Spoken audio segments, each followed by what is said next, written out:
this is Lady Wule, and I hope you're having a marvelous day.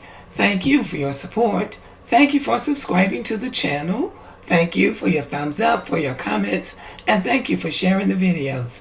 Thank you for all you do to support the channel.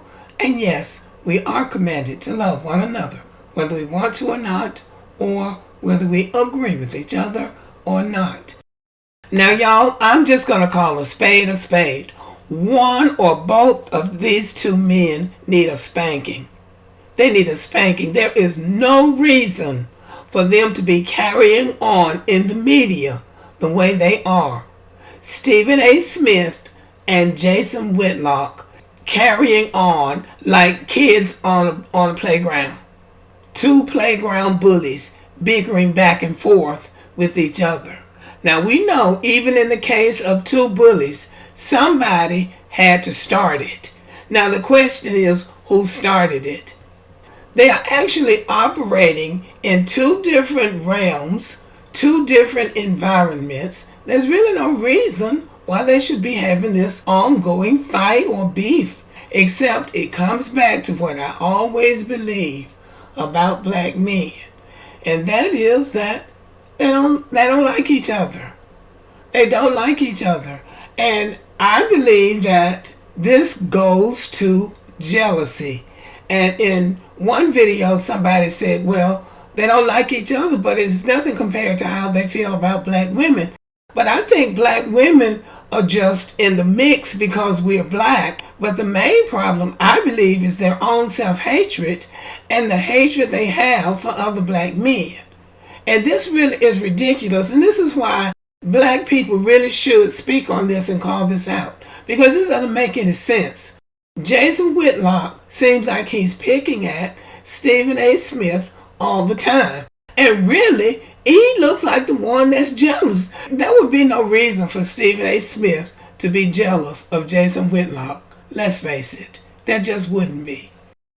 Now, this latest feud seems to be because Jason Whitlock says Stephen A. Smith lied in his memoir. Well, excuse me. Why do you care if somebody lied in their memoir? And even if he did lie in his book, you could do that. You could make that observation and call that out without causing a national confrontation between you and that other person. You're both black men. You're both in the media. Why not call him on your show like you do some of those white people and have a pleasant conversation? You can still point out some discrepancies that you find in his memoir. He didn't say anything personal to Jason Whitlock, so you shouldn't be taking what he said personally, even if he lied. It's his lie to live down. But no, he called himself exposing Stephen A. Smith and calling him a plant. He's trying to compare his scenario of calling out Stephen A. Smith about something he said in his memoir with Cat Williams saying that those black comedians are stealing each other's intellectual property. It's not the same thing. He's trying to make it the same thing and trying to compare himself with Cat Williams, but there is no comparison because, first of all, black people don't see Cat Williams as being a Sambo. But anyway, this is part of what Jason Whitlock said. Stephen A. Smith is the Kevin Hart of the sports media. Smith is a plant. Disney and ESPN installed Smith at the top of the sports media world because his inadequacies as a journalist make him easy to control. He ain't lying. When I listened to Cat Williams talk about Kevin Hart and Steve Harvey, my mind immediately drifted to Stephen A. Smith's memoir. Smith's story just doesn't add up. What they're not telling is I only played one game because I cracked my kneecap. 1.5 points per game. How do you average that in one game? Is there a 1.5 pointer in Division II basketball? How do you do it? It can't be done. It's an impossibility. And I know I'm not great at math, but you can't average 1.5 points a game in basketball in one game. My bone cracked in half. My first year at Winston-Salem State. Are there two Stephen Smiths that played at Winston-Salem State? Because one guy, according to the stat sheet, played 9 games And the guy on TV is saying he never played a game. The guy on the right is Big House Gaines, the coach, who again, Stephen A. Smith in his memoir claims that, Big House Gaines was like a father figure. I sat in his office and we talked and he was my mentor and he's my guide and he's this and that. Big House Gaines in his book, no mention of Stephen A. Smith. So that's the source of his discontent with Stephen A. Smith. Stephen A. Smith apparently received a basketball scholarship to Winston-Salem State University in the 80s. In his first game, he broke his kneecap and wasn't able to play basketball. He said he scored 1.5 points in that one game before he got hurt. Now this is the point of contention. Well, one of the points of contention. Stephen A. Smith also said that the coach at Winston-Salem State University, who was known as Clarence Big House Gaines, was a father figure and a mentor, and he said that he was a guide for him. Now, Jason Whitlock has a problem with that. You don't have to be on the basketball team for a coach to impact your life, for him to be a mentor or a father figure.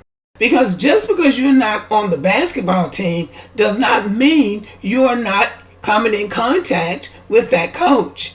He could have been the scorer, for all we know, or he could have been doing some stats. He's clearly very smart. Winston-Salem State University is an HBCU. In the 1980s, it was not a powerhouse basketball team. So everybody had to multitask. So Jason Whitlock doesn't have any idea of what kind of relationship that Stephen A. Smith may have formed with the basketball coach at Winston-Salem State University. But this is what Jason Whitlock is upset about, because he said he was on the team and scored 1.5 points and that the coach was a mentor and a father figure. Now, is that a reason for him to be causing all of this animosity about something somebody else said? Even if it's a lie, you gonna get upset because somebody else told a lie that didn't even affect you? Make it make sense. Well, you can't, because it doesn't. Now, this is what Stephen A. Smith said about Jason Whitlock. Jason Whitlock.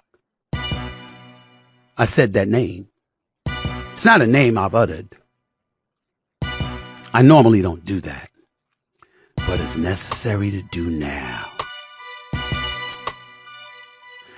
I've had enough of that fat bastard. That piece of shit. And I want to make sure that before I go to break, I want anyone out there who watches me, anyone out there who knows me, anyone out there, no matter what you think of me, I want you to remember, I never talk about him. I never talk about my colleagues. I don't do that. This is a first. But it's necessary. And when I say don't talk about him, I don't mean don't talk about him literally. I don't get in on him like I'm about to do now. I literally called my pastor and asked for his forgiveness and understanding in advance, because he's not going to recognize the person he's about to hear. I did the same when I emailed the bosses at ESPN. This is my podcast. I own and operate this. I do what I want on this podcast. But it doesn't mean that I still don't harbor a responsibility to at least give my daytime employers a... Now, he went in on Jason Whitlock. I'm not going to play that video, but I will put it in the description box. And he really went in on Jason Whitlock. And after he did that, he's had his say. I hope that he would leave Jason Whitlock alone, because Stephen A. Smith has proven himself. And a lot of black people don't like Stephen A. Smith because they say he's a coon, a sellout, or whatever you call it. But I don't believe he's stealing anybody else's property.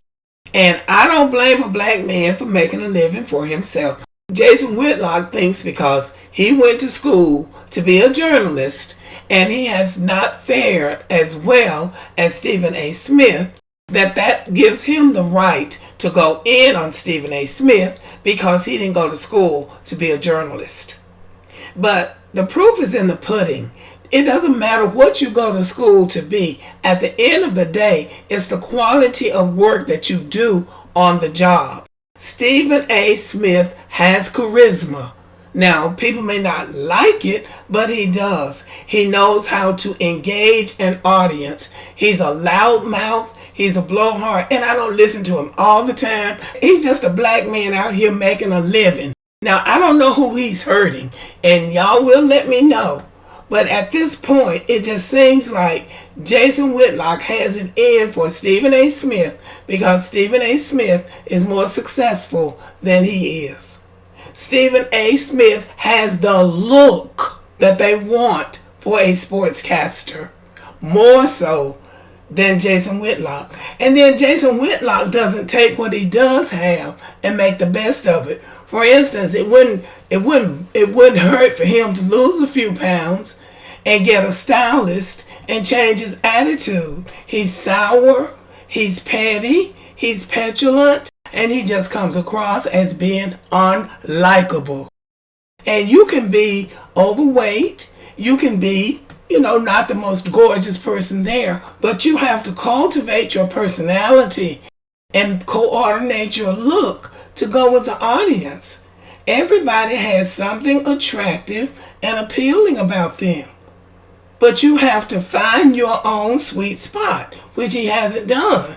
He's gone on to Blaze TV, which is something like an anti-black, come on here and talk about all the things that are wrong with black people, which is what he does. And then he's going to pick at black men because they're more successful. You might have to try harder than a Stephen A. Smith.